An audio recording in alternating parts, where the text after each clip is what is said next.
बहुत बड़ी जिम्मेदारी होती है बेटियों पर, दो परिवारों के संबंधों को संजोकर सहेज कर रखने की। अपनी जिम्मेदारियों को निभाते हुए बेटियां कभी हर्षित होती हैं तो कभी मन की कोमल भावनाएं उनकी आंखें नम कर जाती हैं। तेरी मेरी कहानी में आज भावनाओं की एक ऐसी ही कहानी, एक ऐसी ही चिट्ठी।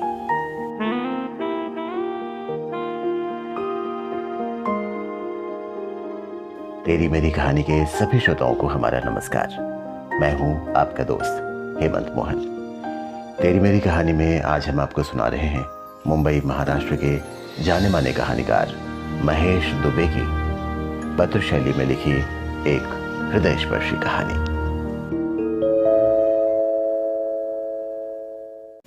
मेरे प्यारे पापा, सादर प्रणाम। मैं यहां बहुत आराम से हूं, आप किसी बात की चिंता मत करना।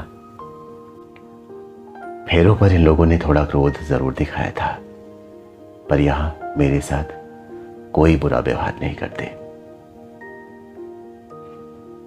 मैंने सुना है कि इन्होंने आपको यहां आने से मना कर दिया है, पर पापा अब तो यही मेरा घर परिवार है ना। अब इन्हीं के साथ जीवन बीतेगा हमारा। आप मुझसे नहीं मिलेंगे तो भी मुझे कोई दुख नहीं होगा। मैं आपकी दी हुई कोई भी शिक्षा नहीं भूली हूं। आप कहते हैं कि सबको अपने कर्मों का फल भुगतना पड़ता है ना पापा? मैं धीरे धीरे अपने व्यवहार से सबको खुश कर दूंगी। एक दिन जरूर ये लोग सम्मान के साथ आपको बुलाएंगे पापा। मैं सुबह सवेरे ही उठकर घर के सारे काम निपटाती हूं। आपने बचपन से ही हम भाई बहनों को अपना काम खुद करने की जो शिक्षा दी है वो बहुत काम आई। आप हमेशा से मेरे आदर्श रहे हो पापा, और हमेशा रहोगे। खिड़की के पास बैठकर पत्र लिख रही हूं और बाहर हल्की बरसात हो रही है तो कुछ बूंदें कागज पर टपक गई हैं। आप कुछ और मत समझना। आपकी बहादुर बेटी कभी नहीं रोती, ये तो आप जानते हो ना। पापा यहां बहुत बड़ा घर है और कामकाज भी बहुत रहता है। वे भी मेरे पास कम ही आ पाते हैं। कभी कभी जल्दी में होते हैं तो और लोगों से मिलकर चले जाते हैं, पर आखिर है तो मेरे ही ना। मैं दिल पर नहीं लेती। आखिर यही तो उम्र है काम करने की। आपने भी सारी उम्र कड़ी मेहनत की है ना। पापा, श्रुति कैसी है? उसे कहना दिल लगाकर पढ़ाई करे। और प्लीज पापा, उसकी पढ़ाई छुड़वाकर उसकी शादी मत करना, और जब करना तब घर बार अच्छा देखना। बहुत बड़ा घर ना हो तो भी चलेगा, बस लोग अच्छे हो, यही देखना पापा, यही देखना। अंशुमन से भी कहना कि मन लगाकर पढ़ाई करे और मेरी चिंता ना करे। मैं रोज चंदा को देखकर अपने भैया को याद करती हूं। अब मैं वहां नहीं हूं तो दवाई समय से ले लेना।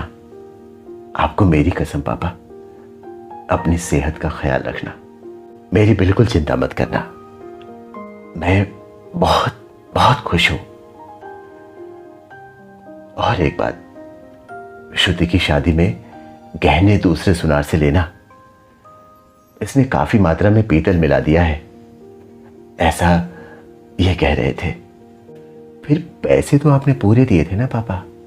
अब उसकी चोरी के लिए आप पर तोहमत क्यों आए भला? पापा, आस पड़ोस में सबको यथाउचित प्रणाम आशीर्वाद कहना।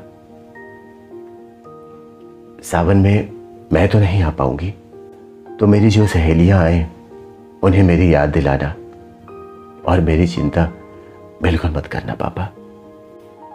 आई लव यू पापा, आई लव यू। आपकी खुश बेटी स्नेहा।